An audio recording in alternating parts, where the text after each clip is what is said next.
So here at the end of our Christmas celebration, our nativity set is complete. We have the shepherds and the angels and Mary and Joseph and the animals. We have baby Jesus. And now today we have these very strange visitors that have come out of the east. Visitors we show here on our wall, these strange visitors, and what on earth are we going to do with them? Because they have come in with uncomfortable questions, with such thick accents that it's hard to understand them. They have come, their clothes smelling of unfamiliar spices. They're outsiders, and they're a little hint of the exotic, but they're not supposed to be there. And they have come in and proceed to kick the hornet's nest. Now, we know this is not going to end well. So what do we do with these strange foreign visitors as they arrive there? Now, we call them wise men, but I think that's a terrible name, because think about this. Does it seem very wise to you to show up in a throne room and say, "We're here to see your replacement"? Does that seem like wisdom to you? No. And it ends just about exactly the way you would expect. Herod is frightened, and because Herod is frightened, so is everybody else. They're all shaking, is what the Greek word means. So what do we do with these visitors, these astrologers, these horoscope fanatics, these magi? And yes, that sounds like magician because it's the same root word. They are outsiders, a little bit of glamour, but forbidden in Israel. We don't know that there are three. Matthew never says. Just says that some visitors showed up coming out of the east. We have latched onto three because it only names three gifts. But we don't know. And since travel was so dangerous at that time and in that area, probably there are many more than three traveling together. We call them wise men, but that doesn't make much sense to me either, because surely women could see the stars as well. And if you are traveling in a caravan, why would there not be wise women along with as well in this whole group coming to find out what has happened? And we call them kings, but Matthew never said that. We call them kings because we've latched on to the gifts that they brought that are fit for a king. And so we've decided that they must be kings, even though there is no hint whatsoever that there are. In fact, in this story, there are exactly and deliberately two kings here. The first is the one that we are most familiar with. We know this king, King Herod. He is at the end of his rule. He's ruled for a long time in this area of Judea, the sort of southernmost part of Israel.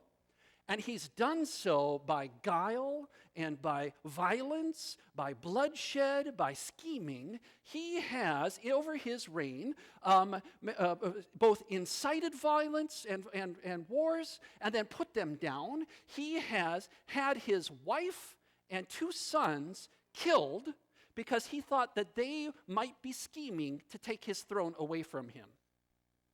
This is the kind of king that Herod is, but it's the kind of king that we are most familiar with. Because if you are looking for a new king who is recently born, of course you go to the palace.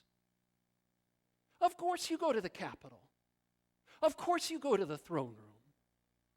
And Herod is all of those things that are in us that we are not proud of. When we are insecure, we lash out. When we are scared or when we feel like we are being seen as weak, we deflect. We play games with power and we want to hold on to ours. It is all of these things that are in all of us, that are in me, that I see in the mirror when I look there. All the things that I most want to move beyond, and yet, they are part of me. Herod is for us our own human nature. That's why he's so familiar. We know what this kind of power looks like. We know what this kind of strength looks like. We know how to look for this because it is us. Herod is that streak in us that wants to go it alone. And that thinks that if I just try hard enough, that I can do it. Oh, we know Herod. He's familiar. And the Magi have come looking for a new king. They, in their study of studying the stars, have noticed something that lets them, in their study, give a sense that something has happened. Something special has happened, and they don't quite know what it is. They come to the most natural spot that there is to go see a newborn king in the palace. But, of course, Herod is insecure, and he feels like he's being seen as weak. So he's going to lash out, and we know this is not going to end well, don't we? Because the Magi missed by about 6 miles. 6 miles down the road, just a little bit beyond Jerusalem, is another town, but this one is out in the hill country, and it is so small, it's about 100 people or less in this village, that it is so small that there isn't even a wall to keep them safe. And out there in that hill country, in that village, is a little boy. He's about 2. He's learned how to walk. He's playing in his father's wood shop. And in that process of learning how to walk, of course, he got the wonderful collection of scabs that 2-year-old boys always inevitably get. He's growing up there with his adoptive father and his mother. And this one is the King of Peace. The Magi, when they discovered, kept following the star. When they realized who Herod really was, they kept following the star. And that same revelation that got them on the road to begin with, consulting with others, brought them to where this king was playing. And there they fell on their knees to worship and to give gifts fit for this one that they had found. There are 2 kings here. There is Herod in his castle, uncertain and insecure, violent, the worst of us. And then there's this other king, 6 miles down the road in a tiny little town. But this king, he's growing up very different, isn't he? This king knows what it is to be hungry. This king knows what it is to be scared. This king knows what it is to scrape your knee. This king knows what it is to have friends. This king is about to become a refugee, chased out of his own town by the stamping boots that Herod sent when he realizes that his power might be threatened. Herod is going to send a whole squadron of soldiers to go kill every child aged 2 years and under, just in case. This king is about to flee to Egypt, to become a refugee, seeking asylum there from the soldiers who are trying to kill him. He's going to know fear and being lost, out of place. And when he comes back, he can't even go to Bethlehem. He has to go to a different town because one of Herod's successors might still have it in for him. This king shows us something very different. And he's not the one that we would look for. Oh, no. This is a whole different way of being a ruler, isn't it?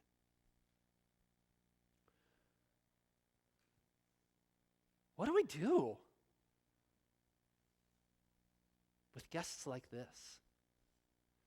They're asking such uncomfortable questions. They're stirring up all kinds of trouble. The families around Bethlehem are going to have to pay the price for Herod's power games.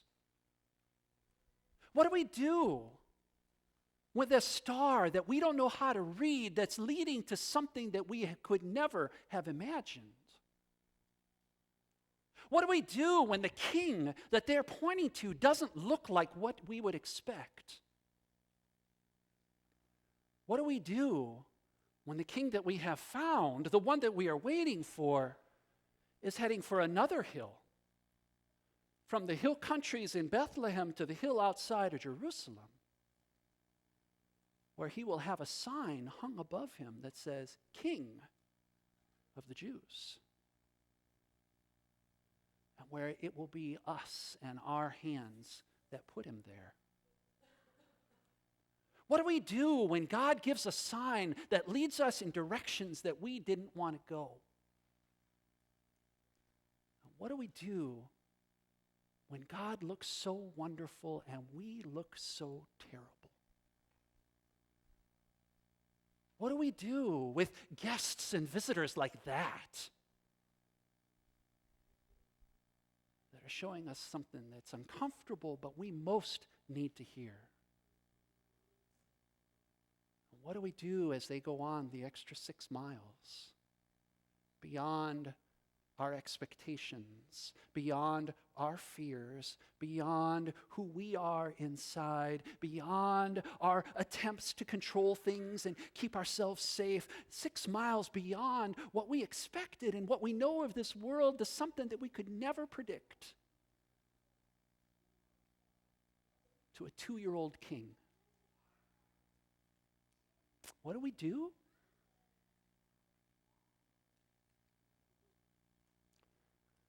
Only thing I can think to do is follow. To join them.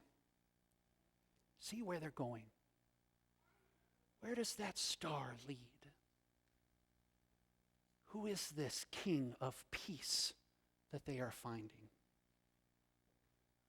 What does it mean to go and fall down at our knees and to worship this one that is so different than everything else that wants us to follow them? And while we're there, what gifts can we bring? I mean, what do you give to the child who gave us everything? Everything we are, everything we have, that was from Jesus to begin with. What do you give to a child like that?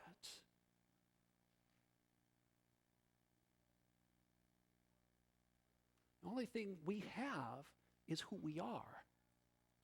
It's what Jesus gave us. And what we do with that, who we become, how we grow and discover grace and become shaped in faith and love. Well, that is a gift worth giving, isn't it? All we can do with such strange guests and visitors is to follow. See where they're going. Learn from them those extra 6 miles. To fall down on our knees with them and to worship this King of peace. And then follow him. Follow him to Egypt as a refugee. Follow him as a homeless teacher. Follow him as he healed the lame and made the blind to see and proclaimed good news to the poor. Follow him as he comes right up against the worst of our nature. Follow him to that other hill where he will stretch out arms for us all. Follow him, the King of peace.